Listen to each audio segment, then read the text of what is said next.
Ideas shape the world. They give meaning, direction, and possibility. I'm Willie Pietersen, former CEO, Columbia professor, and author of Leadership, The Inside Story, an exploration of the principles that have shaped my leadership journey. Some ideas last for centuries.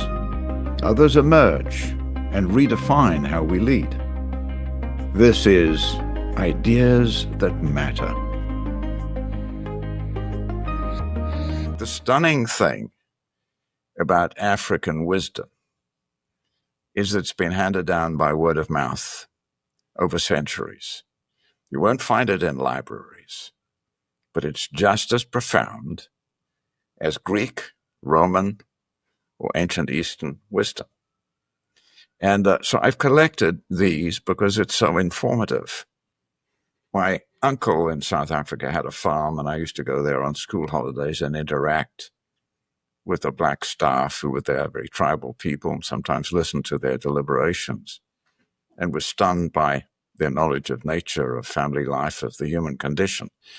And I thought, my goodness, and I wrote down some of these. I've got them here, and they're amazing. Mm-hmm. I'll give you some examples. Please. If you want to go fast, go alone. If you want to go far, go together. It's deeply profound. It's back to the short-term, long-term thing, right? Yep. One I really like a lot, Desmond Tutu used to repeat this one a lot. I am because you are. We make a difference to each other. We are social animals, and we make a difference. I am because you are. Just a great formulation. The other one about adaptation to change. Even in those tribal ancient times, they said, when the music changes, so does the dance. Well, I think this tells us today, the music is changing out there. We've got to change the dance in here. So again, it applies to modern life. Here's the next one. What counts is not the number of seeds that you scatter. It's the number of seeds that you nurture. Priorities. You have limited resources. You have to decide where your points of leverage lie and concentrate on those. Always keep the main thing the main thing. One I often use comes next here. When you've made a mistake, don't look where you fell. Look where you slipped. That's the diagnostic thing. So often when we fail, we say, well, we've failed here. We have to do better. But the cause of our failure lies maybe 2 or 3 steps before. And that's the diagnostic thing. Don't look where you fell, look where you've slipped. Often when people are not implementing very successfully, they don't say, don't just try harder. What is it that you did before that in a chain of events that have caused this? And often it's lack of clarity, lack of understanding of what we need to do, poorly defined priorities. And then the final one is about addressing reality. What we're talking about through asking questions. And it says, if you close your eyes to facts, you will learn through accidents. Now, the thing that's striking to me about those African proverbs, and I've mentioned a few that are on my list, they're in my book actually, is every single one of them is applicable in today's world. They're timeless. Mm-hmm. And that's really the value of great wisdom. Great wisdom is timeless. So I become a great admirer of this ancient tribal wisdom. And I wanted to be a scribe that wrote it down. Mm-hmm, very good insights and obviously deep experience in life to be able to say those things. That's a tremendously valuable formula to follow if you are a business leader, no matter where in the business, in the areas that you affect. Just keep thinking, how am I thinking, feeling, and acting, and how am I helping others, infusing these thoughts into other people's life, being leadership. How do you see that in light of today's world in education? Is this a statement for liberal arts education then? It's for a broadly based education. Okay. I think it's opening our lens and not looking at just our narrow tunnel. We challenge every day with leadership challenges, excruciating ones sometimes, wisdom in parenting. That's a very tough leadership challenge.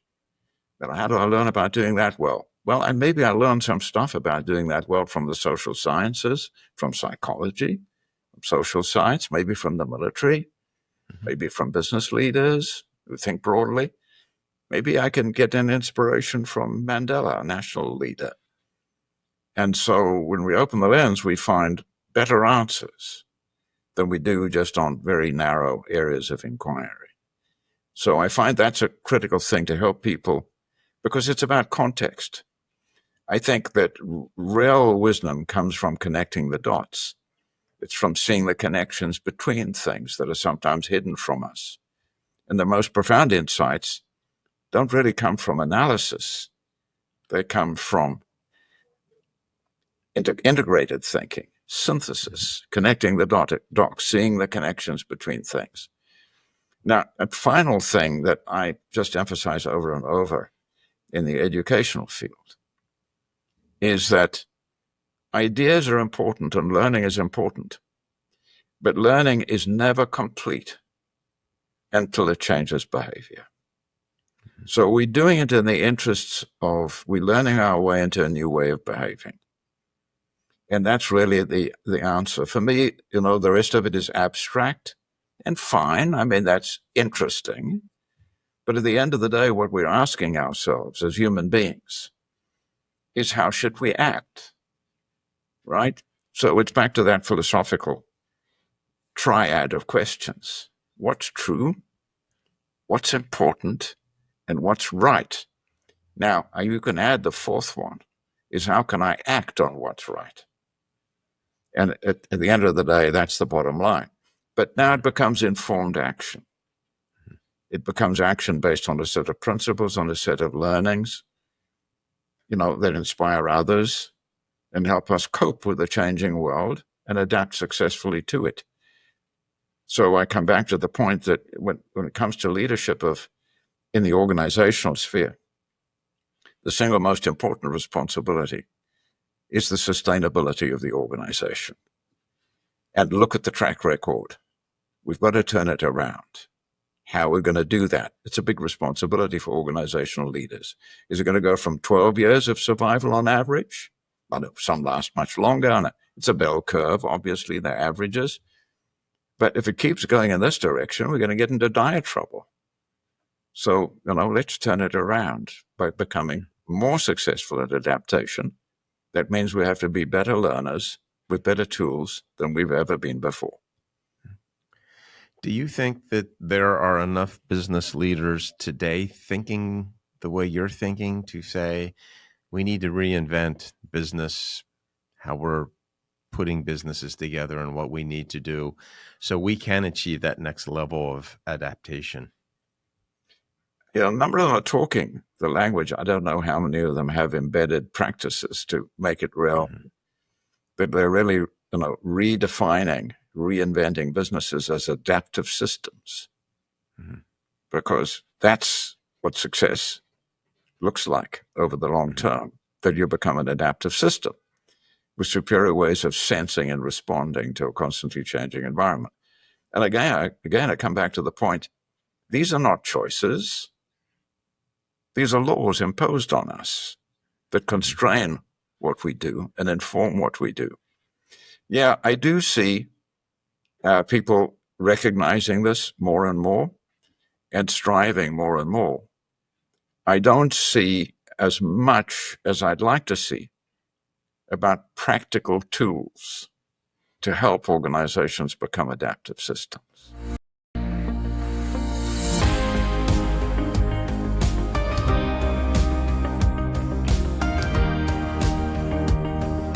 Hi, I'm Willie Pietersen. Leadership is not about wielding power. It's about authenticity and inspiring others to achieve a shared purpose. Excelling as a leader is a continuous journey of pursuing ideas that matter as the environment shifts and new challenges emerge. Thank you for watching. Please share your ideas by leaving your comments below. We learn best when we learn together. And if you've enjoyed this discussion, I invite you to subscribe to the channel. Thank you again.